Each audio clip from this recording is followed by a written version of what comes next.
Mungkin biasa bagi sebagian orang, namun akan jadi luar biasa bagi Presiden Prabowo Subianto jika nasi goreng diracik langsung oleh Presiden kelima RI Megawati Soekarno Putri.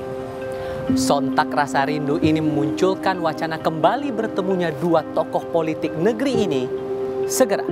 Apakah ini rindu biasa atau justru ada cerita lain di baliknya? Saya Tifa Solesa, saatnya ulasan Istana. Semua bermula dari pengakuan Presiden kelima RI sekaligus Ketua Umum PDI Perjuangan Megawati Soekarno Putri 8 Mei lalu. Saat pidato di sebuah acara, Mega bilang Presiden Prabowo kangen dengan nasi goreng buatannya. Itu nggak bohong loh. Ya gimana aja dong, masa aku udah Presiden kelima, udah gitu ketua umum partai, terus suruh masakin, masak-masak, terus kasih kamu, ya enggak lah. Masa masakin buat kalian. Yang masih nanyain terus tuh tahu nggak sobo? Rahasia ya. Siapa? Ayo, Presiden bolak-balik nanya, kapan aku dibikinin nasi goreng mbak ya? Ayo Presiden sopo yuk. Pernyataan itu diamini Menteri Sekretaris Negara Prasetyo Hadi.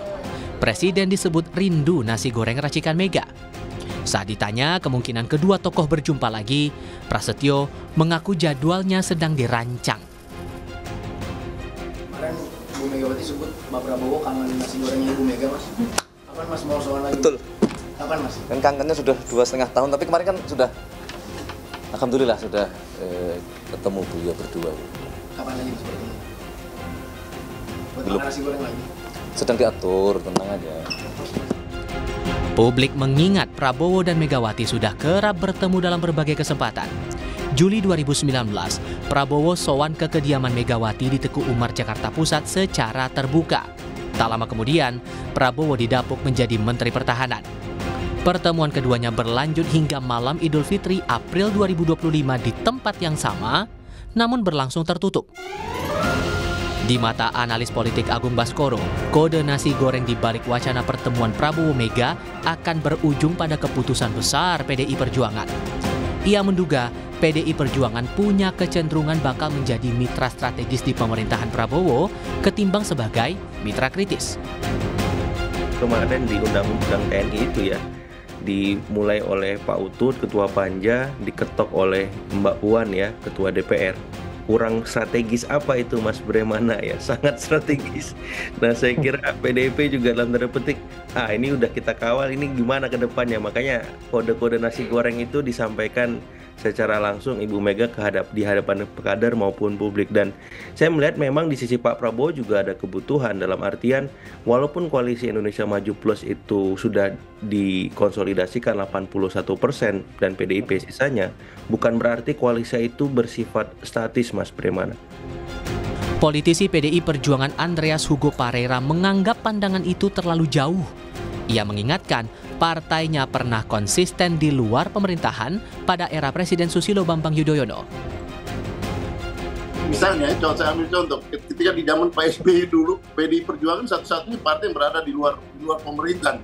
Tapi tidak kalah juga yang ada di dalam pemerintahan itu justru melakukan kritik-kritik yang keras, bahkan lebih oposan dari PDI Perjuangan gitu, pemerintahan pada waktu itu gitu. Kenapa? Kita terlalu banyak sibuk dengan kemasan terminologi ini gitu. Politisi Partai Gerindra Dhanil Anzar Simanjuntak mencoba memaknai politik nasi goreng ini dengan kacamata berbeda. Baginya, komunikasi keduanya tak akan jauh dari urusan kerakyatan. Nasi goreng itu kan hal yang paling populer di tengah rakyat kita. Oleh sebab itulah Ibu Megawati menggunakan simbol itu. Selain memang Pak Prabowo dan Bu Megawati suka nasi goreng ya. Tapi itu menjadi simbol bahwasannya pembicaraan antara kedua pemimpin ini itu harus bicara tentang rakyat.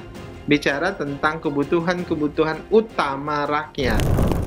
Apapun langkah politik yang diambil, bagaimanapun cara komunikasi yang dibangun, para tokoh jangan sampai lupa.